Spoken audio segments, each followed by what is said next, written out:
بسم اللہ الرحمن الرحیم ایاک نعبد و ایاک نستعین. Speaker National Assembly, Federal Ministers, Service Chiefs, خواتین و حضرات, Members of Diplomatic Community. سب سے پہلے معید میں آپ کو اور نیشنل سیکورٹی ڈویژن کو خراج تحسین پیش کرتا ہوں کہ آپ نے بڑی محنت کر کے ایک کنسنسس ڈاکیومنٹ ڈیولپ کی اور آپ نے نیشنل سیکورٹی کو صحیح معنی میں ڈیفائن کیا, کیونکہ ہماری جو پاکستان کی ایولیوشن ہوئی وہ ایک بڑی انسیکیور انوائرمنٹ میں ہوئی اور ہماری جو نیشنل سیکورٹی تھی وہ ون ڈائمینشنل ہو گئی, اور انڈرسٹینڈبلی کیونکہ ہمارا ایک نیبر جو 7 گنا زیادہ بڑا تھا, تو اس میں جو یہ انسیکیورٹی آئی پہلے سے ہی, جو 1948 میں پہلی ان کے ساتھ کانفلکٹ ہوئی اور اس کے بعد 65 میں, تو وہ جو سارا ہمارا مائنڈ سیٹ تھا وہ صرف ون ڈائمینشنل تھا کہ ہمیں ملٹری سیکورٹی کی ضرورت ہے. اور یہاں میں آج ضرور اپنی سیکورٹی فورسز کو خراج تحسین پیش کروں گا کہ اس کے باوجود کہ ہماری بڑی تھریٹ تھی اور بڑا ملک تھا ان کا, جس طرح انہوں نے ہمیں سیکیور رکھا.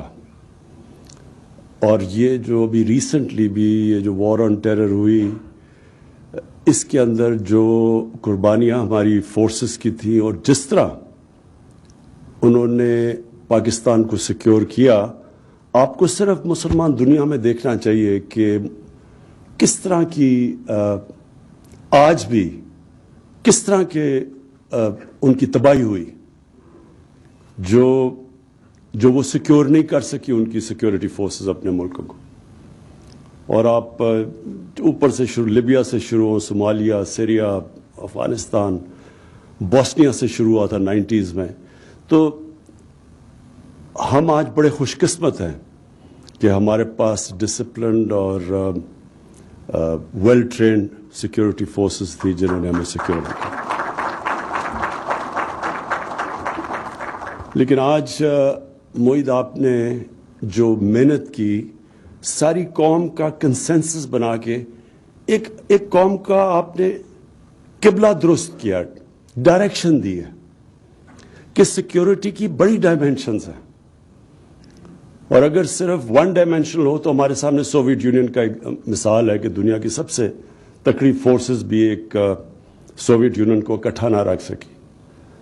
تو یہ جو آپ نے ایک آل انکمپسنگ ملٹی ڈائمینشنل جو سیکورٹی پالیسی دی ہے, یہ میں اب ہماری ساری کوشش ہے کہ جو ہماری ساری گورنمنٹ ہے, پبلک ہے, وہ سب ایک ڈائریکشن میں جائے. اکانومی, اگر آپ کی اکانومی صحیح نہیں ہے تو آپ اپنے آپ کو سیکیور دیر تک کر ہی نہیں سکتے. اگر آپ کی اکانومی کی یہ حالات ہیں کہ ہر تھوڑی دیر کے بعد آپ کو IMF کے پاس جانا پڑتا ہے, تو اس کا مطلب آپ کی سیکیورٹی متاثر ہوگی. اور اس کی وجہ کیا ہے کہ کبھی بھی ایک کوآرڈینیٹڈ نیشنل سیکیورٹی کا ہمارا کانسیپٹ نہیں آیا. اور اکانومی کے اندر بھی کبھی بھی یہ سمجھ نہیں آئی کہ ہم نے اپنے آپ کو اکنامکلی سیکیور کرنا کیسے. گروتھ ریٹ ہماری اوپر جاتی تھی, کرنٹ اکاؤنٹ ڈیفیسٹ ہو جاتا تھا. کرنٹ اکاؤنٹ ڈیفیسٹ ہوتا تھا, روپے پہ پریشر پڑ جاتا تھا. روپے جب نیچے جاتا تھا IMF کے پاس جانا پڑ جاتا تھا. اور جب بھی آپ IMF کے پاس جاتے ہیں, IMF کے پاس اس لیے جاتے ہیں کہ آپ مجبور ہیں to go to the bank for the last resort. جو آخر میں آپ کی مدد کرنے والا ہے وہ IMF رہ جاتا ہے, جو سب سے سستے قرضے دیتا ہے آپ کو. تو آپ کی مجبوری ہو جاتی ہے, لیکن ان کی آپ کو شرائط ماننی پڑتی ہے. اور جب آپ شرائط ان کی جو مانتے ہیں, تو پھر آپ کا کہیں نہ کہیں آپ کی سیکیورٹی کمپرومائز ہوتی ہے. سیکیورٹی ناٹ نیسسریلی آپ کی جو سیکیورٹی فورسز ہیں سیکیورٹی میننگ کہ آپ کے لوگوں کے اوپر آپ کو بوجھ ڈالنا پڑتا ہے.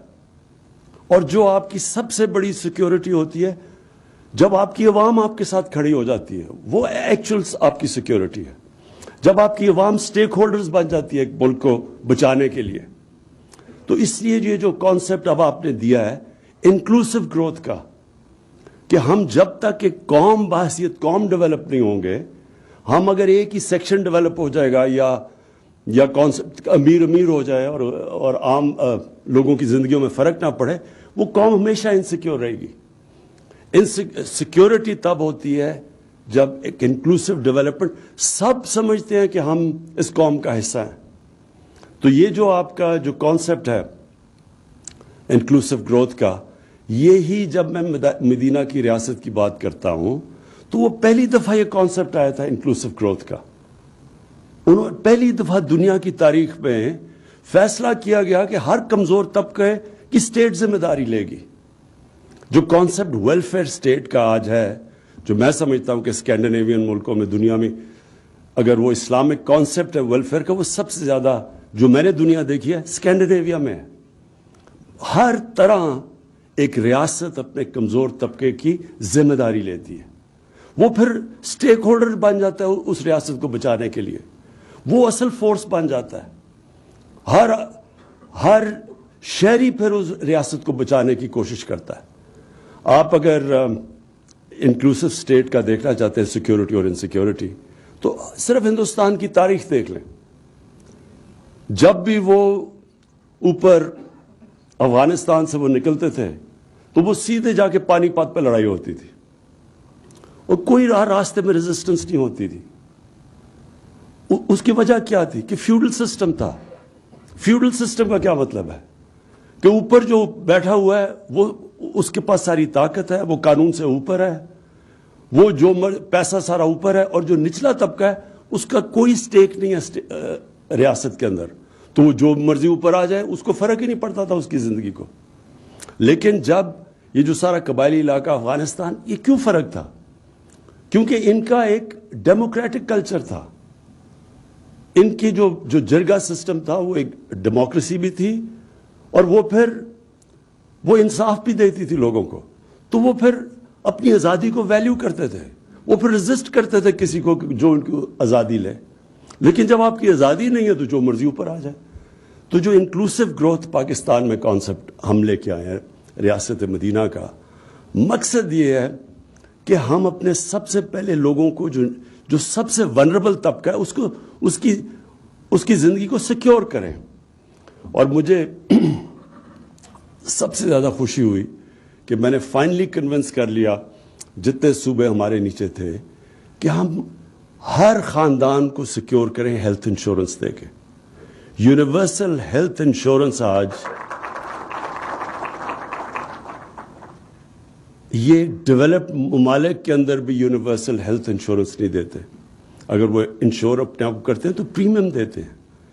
یہاں ہم نے اتنی بڑا قدم اٹھایا ہے کہ ہر خاندان کو ہم نے ہیلتھ انشورنس دے دی 10 لاکھ کی اپنے صوبوں کے اندر جدھر ہماری گورنمنٹس ہیں. بلکہ سوائے سندھ کے سارے صوبوں کے اندر اس وقت ہیلتھ انشورنس کا سلسلہ چل چکا ہے, اور انشاءاللہ مارچ تک ہر خاندان کے پاس ہیلتھ انشورنس ہوگی. پھر جو احساس کے سب سے بڑے ہم نے پروگرامز کیے ہیں آج تک, سب سے زیادہ پیسہ احساس میں قرضے دیے ہیں, غریب گھرانوں کے لیے ہنر کے لیے پیسے دیے ہیں, ان کو سٹائپنڈز دیے ہیں. اب یہ جو احساس راشن ہے یہ دیا ہے. اب یہ جو گھروں کا پہلی دفعہ پاکستان میں جو تنخواہ دار طبقہ ہے, جو نچلا طبقہ ہے, وہ اپنا گھر لے سکتا ہے, خرید سکتا ہے. جتنا وہ کرایہ دیتا ہے وہ قسطیں دے کے. اب وہ کانسیپٹ پہلی دفعہ پاکستان میں شروع کر دیا ہم نے. بڑی مشکل سے سارا اس طرف لے کے آئے ہیں. یعنی جو بینکنگ سسٹم تھا وہ قرضے نہیں دیتا تھا عام لوگوں کو, تنخواہ دار کو. ہمارے میں پاکستان میں 0.2% مورگیج فائنینسنگ تھی. انڈیا کے اندر بھی 10% ہے. یورپ امریکہ میں 80% سے اوپر ہے. ملیشیا میں 30% ہے. پاکستان میں 0.2% تھی. یعنی کیش ہے تو گھر بناؤ. تو یہ جو پہلی دفعہ شروع ہوا ہے اور ماشاءاللہ بڑی تیزی سے ٹیک آف کر رہا ہے, بینکس پوری شرکت کر رہے ہیں, ان کو ہم نے انسینٹیوائز کیا, تو پھر اپنا گھر بھی ہوگا. پھر ایجوکیشن سسٹم، معیدہ آپ نے ابھی بات کی. دیکھیں ایجوکیشن سسٹم وہی ایک قوم بناتا ہے. ہمارا ایجوکیشن سسٹم میں جو کلونیل ایجوکیشن سسٹم تھا، انگلش میڈیم، وہ تو تھوڑے سے لوگوں کو انہوں نے بنایا تھا جن کے ذریعے انہوں نے ساری ہندوستان کے اوپر حکومت کی تھی. تو وہ سسٹم بجائے ہم سنتھسائز کرتے، ایک نیشنل کریکولم بناتے. 3 ٹیئر سسٹم آ گیا، ایک انگلش میڈیم، پھر اردو میڈیم اور پھر دینی مدرسے. 3 پیرل سسٹم چلنے شروع ہو گئے پاکستان میں. اس کے بڑے کانسیکوینسز ہیں سوسائٹی میں. کبھی بھی سوسائٹی کے اندر اس طرح کی آپ 3 ٹیئر سسٹم نہیں کرتے. اور اس کے اندر بھی کلاس آ گئی، سب سے پیسے والے اوپر، اس کے بعد نچلے، اور پھر جو سب سے ڈپرائیوڈ کیس ہوا تھے وہ تیسرے ٹیئر میں چلے گئے. اس کے بڑے کانسیکوینسز ہیں.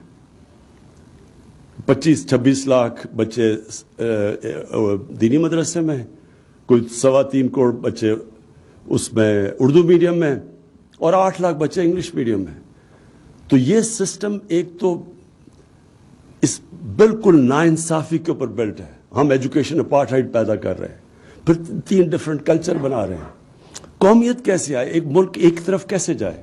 تو پہلی دفعہ اور بڑی مشکلوں سے ہم نے ایک نیشنل کریکولم کلاس 5 تب لے کے آئے ہیں کہ کور سلیبس، کور کریکولم سب کے لیے ایک ہی ہے کلاس 5 تک، اور اس کے بعد انشاءاللہ اوپر لے کے جائیں گے.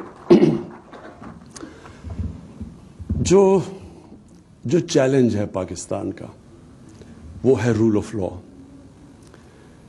یہ کوئی بھی دنیا کا آپ ملک دیکھ لیں، وہ خوشحال ہو ہی نہیں سکتا رول آف لا کے بغیر. دنیا کی تاریخ اٹھا کے دیکھ لیں. رومنز جب سب سے دنیا کے اوپر ان کا جب ایمپائر تھا تو رومن لاز تھے، باقیوں کو وہ باربیرینز کہتے تھے. جس طرح آج ہم بنانا ریپبلکس کہتے ہیں. بنانا ریپبلک کیا ہے؟ اس لیے تو غریب نہیں ہے کہ ان کی وسائل کی کمی ہے، اس لیے کہ ان کے رول آف لا نہیں ہے. یہ جو رول آف لا ہے، یہ اس کا اگر فرق آپ نے دیکھنا چاہیے نا کہ ایک خوشحال معاشرہ اور ایک معاشرے میں غربت ہے، وہ ایک ہی چیز ہوگی کہ ایک میں رول آف لا نہیں ہوگا. یہ مدینہ کی ریاست میں سب سے پہلے جو رول آف لا آیا تھا وہ نبی صلی اللہ علیہ وسلم لے کے آئے تھے کہ کب بڑی قومیں تباہ ہوئی جدھر طاقتور کے لیے قانون اور کمزور کے لیے دوسرا، یعنی کہ جدھر رول آف لا نہیں ہے. اور میری بیٹی بھی اگر جرم کرتی ہے تو سزا ملے گی، کوئی قانون سے اوپر نہیں ہے. یہ کانسیپٹس ہیں. آج آپ کسی بھی پراسپرس معاشرے میں چلے جائیں. سوئٹزرلینڈ ہے، سوئٹزرلینڈ کو کمپیئر کریں اپنے ناردرن ایریاز سے. میں سوئٹزرلینڈ سارا دیکھا ہوا ہے، آسٹریا دیکھا ہوا ہے، کوئی مقابلہ ہی نہیں کر سکتا ہمارے ناردرن ایریاز کا. دگنا سائز ہے ہمارا ناردرن ایریاز کا سوئٹزرلینڈ سے. ان کی صرف ٹورزم سے کوئی $60 ارب ان کی انکم ہے. ہمارا سارا ناردرن ایریا پڑا ہے، ہم نے کبھی اس کو ٹیپ ہی نہیں کیا. کیا وجہ ہے سوئٹزرلینڈ آگے نکل گیا؟ آپ اگر ایک چیز دیکھیں گے وہاں رول آف لا، کوئی قانون سے اوپر نہیں ہے، ادارے مضبوط ہیں. کچھ صرف ٹورزم اور دودھ اور مکھن وغیرہ سے وہ کہاں سے کہاں پہنچ گئے، اور ٹیکنالوجی سے، تعلیم سے. ہمارا اس وقت سٹرگل یہ ہے کہ ہمارے رول آف لا آہستہ آہستہ ایروڈ ہوتا گیا، اور رول آف لا نہ ہونے کی وجہ سے ہمارے کارٹلز بن گئے. اور میں آپ کو یہ مثال دیتا ہوں کہ کارٹلز کا کیا سچویشن ہے. ہر ملک میں ریگولیٹرز ہوتے ہیں.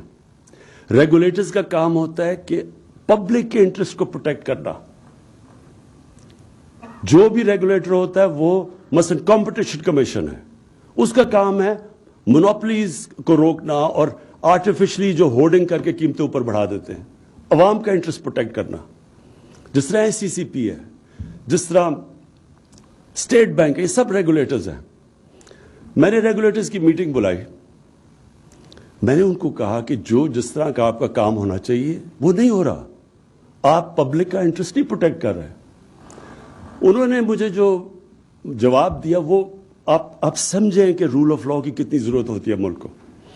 انہوں نے کہا ہمارے پاس ہمارے اوپر 900 کیسز ہیں، 900 سٹے آرڈرز ہیں.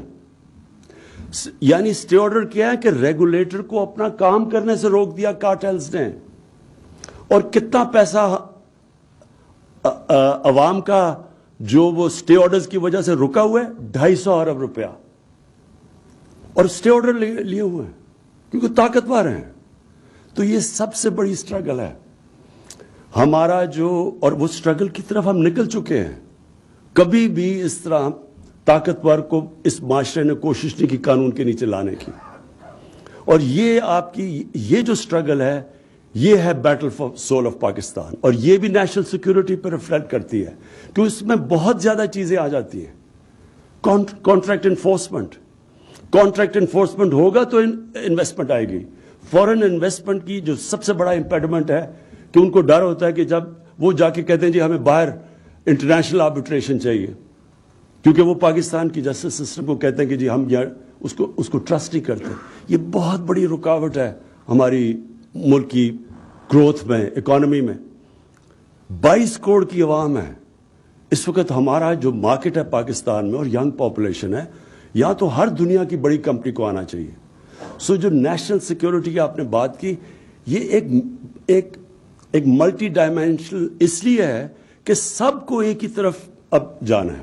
اب میں ایکسپورٹس کی بات کرتا ہوں. پاکستان کی ایکسپورٹس پچھلے 5 سال جو ہمارے آنے سے پہلے وہ اسٹیگنیٹ کر گئی. اب اگر آپ کی ایکسپورٹس ہی نہیں بڑھ رہی, ملک میں ویلتھ کریشن کیسے ہو سکتی ہے, ترقی کیسے کر سکتا ہے؟ کہ جب آپ باہر سے چیزیں زیادہ خرید رہے ہیں اور بیچ کم رہے ہیں تو کوئی ملک بھی آگے نہیں جا سکتا. تو پھر جب ہم نے اسٹڈی کیا تو ریئلائز کیا کہ ہمارے تو جو ساری گورنمنٹ ڈپارٹمنٹس ہیں ان کا تو کوئی کنیکشن ہی نہیں ہے کہ ملک کی ضرورت ہے ایکسپورٹس بڑھانی, اور وہاں امپیڈمنٹس ہیں, رکاوٹیں ڈالی ہوئی ہیں ایکسپورٹرز کے راستے میں. اور رکاوٹیں نہیں, جو فورن انویسٹر آئے اس کے راستے میں رکاوٹیں ڈالی ہوئی ہیں. تو جب تک اور اب ہم کیا کر رہے ہیں, ہم نے پورا اب ساری ڈپارٹمنٹس کو الائن کر رہے ہیں کی طرف کہ کس طرح ہمارے ملک میں ڈالرز آ سکتے ہیں. وہ کون سی انڈسٹری ہے جو کہ امپورٹ سبسٹیٹیوشن کر سکتی ہے, کس طرح ہم نے چائنا سے کون سی ایکسپورٹ اورینٹڈ انڈسٹری کو ریلوکیٹ کروانا ہے پاکستان میں. ہم نے ایگریکلچر میں کیا کرنا ہے, کیا وجہ کہ ہم اتنا بڑا بل ہے ہمارا پام آئل امپورٹس کا, کیوں سارا ہمارا پاس کوسٹ پڑا ہوا ہے, سمندر پڑا ہوا ہے جدھر پام آئل اگ سکتا ہے. یعنی یہ کبھی بھی چیزیں نہیں ہم نے سوچی کہ ہم کس طرح اپنے ملک میں اپنی ایکسپورٹس اور اپنی یہ جو کرنٹ اکاؤنٹ کا جو باٹل نیک آتا ہے اس کو کیسے دور کر سکتے ہیں. آئی ٹی ایکسپورٹس صرف تھوڑے سے انسینٹیوز دیے اور آئی ٹی ایکسپورٹس 70% بڑھ گئی ہیں اور سب سے تیزی سے بڑھ رہی ہیں, اور سب سے جو فیوچر ہے وہ ٹیکنالوجی میں. کہنے کا مقصد یہ ہے کہ ہم نے جو یہ نیشنل سیکورٹی پالیسی لے کے آئے ہیں یہ آل انکمپسنگ ہے. اس میں چیلنجز بھی آگے کیا ہیں. پانی کا بڑا چیلنج ہے. پہلی دفعہ گورنمنٹ 10 نئے ڈیمز بنا رہی ہے, اور انشاءاللہ اس کو ہم نے ڈیکیڈ آف ڈیمز بنایا ہے کہ ہم اپنے آپ کو پانی سیکیور کرنے کے لیے یہ جو ہماری ڈیمز ہیں 10 سال تک کمپلیٹ ہو جائیں گی, جس سے واٹر ریزروائر بڑھ جائے گا, جس سے ہماری فوڈ سیکیورٹی کو امپیکٹ آئے گا. دوسرا کلائمیٹ چینج, یہ ایک بہت بڑی تھریٹ ہے. پاکستان ونربل ہے, ان 10 ملکوں میں سے ہے جو سب سے زیادہ ونربل ہے کلائمیٹ چینج کے لیے. اور مجھے فخر ہے کہ ہمیں دنیا اب اکنالج کرتی ہے کہ ہم ان ملکوں سے جنہوں نے سب سے زیادہ آگے پروگریس کر رہے ہیں کلائمیٹ چینج کی طرف, کلائمیٹ چینج کے ایفیکٹس کو میٹیگیٹ کرنے کی طرف. یہ بھی نیشنل سیکورٹی کا حصہ ہے. اور فائنلی جو ہماری ڈیولپمنٹ کی جب انکلوسو کی ہم بات کرتے ہیں تو ہم ایک تو یہ کرتے ہیں کہ ہمارا جو نچلا طبقہ ہے اس کو ہم نے اوپر اٹھانا ہے اور اس کی پوری کوشش ہے. لیکن ساتھ ساتھ جو ہمارے علاقے پیچھے رہ گئے ہیں, بلوچستان پیچھے رہ گیا, ہماری نیشنل سیکورٹی کے لیے یہ بھی بہت ضروری ہے کہ بلوچستان کی ہم ڈیولپمنٹ کے اوپر ایکسٹرا توجہ دیں جو ہم نے نہیں دی. ہمارا جو مرج ڈسٹرکٹس ہیں, فارمر قبائلی علاقہ ہے, اس کے اندر جو اکنامک انڈیکیٹرز ہیں, جو ہیومن ڈیولپمنٹ ہے, وہ بہت پیچھے رہ گئی ہے. یہ بھی بڑا امپورٹنٹ ہے کہ ان کو ہم اسپیشل پوری کوشش کریں کہ ان کو اوپر لے کے آئیں. جس طرح ایسٹ جرمنی پیچھے رہ گیا تھا, جب یونیفیکیشن ہوئی تو ایکسٹرا پیسہ خرچ کیا گیا ایسٹ جرمنی کے اوپر کہ ان کو ان کی اسٹینڈرڈ آف لیونگ اوپر لے کے آئیں. تو اس لیے اور اس طرح گلگت بلتستان اس کا ایک لمبو میں تھا, ان کا سٹیٹس ہی وہاں بڑی ڈسکنٹینٹ پیدا ہو رہی تھی, تو اس کا ہم نے پروونشل سٹیٹس کیا تاکہ وہ بھی ایک اپنے آپ کو فیل کریں کہ ہم بھی پاکستان کا حصہ ہیں. سو ہم جو ڈیولپمنٹ کی انکلوسیوٹی کی بات کر رہے ہیں وہ صرف نچلے طبقے کو اوپر نہیں لانا, بلکہ وہ علاقے جو پیچھے رہ گئے ان کو بھی ہم نے ساتھ ڈیولپ کرنا اور ان کے اوپر پوری توجہ دینی ہے. میں آخر میں پھر معید آپ کو اور آپ کی نیشنل سیکورٹی ڈویژن کو خاص طور پہ خراج تحسین پیش کرتا ہوں کہ آپ نے بڑی محنت کی اور ایک ایسی ڈاکیومنٹ پروڈیوس کی ہے اور نیشنل کنسنسس ڈیولپ کر کے جو ساروں کو اب اورینٹیٹ کر رہی ہے آل انکمپسنگ نیشنل سیکورٹی کی طرف. شکریہ. قومی سلامتی پالیسی کے پبلک ویژن کے اجرا کی تقریر وزیر اعظم عمران خان نے قومی سلامتی پالیسی پر دستخط کیے. انہوں نے خطاب کیا اور ان کا یہ کہنا تھا کہ سیکورٹی فورسز کی قربانیاں لائق تحسین ہیں. ہم خوش قسمت ہیں کہ ہماری فورسز بہترین ہیں. ساتھ ہی انہوں نے کہا کہ معید یوسف اور ٹیم کو خراج تحسین پیش کرتا ہوں. ان کا کہنا تھا کہ ملٹی ڈائمینشنل قومی سلامتی کی پالیسی آپ نے دی اور پالیسی میں نیشنل سیکورٹی کو صحیح معنوں میں واضح کیا گیا. اور اب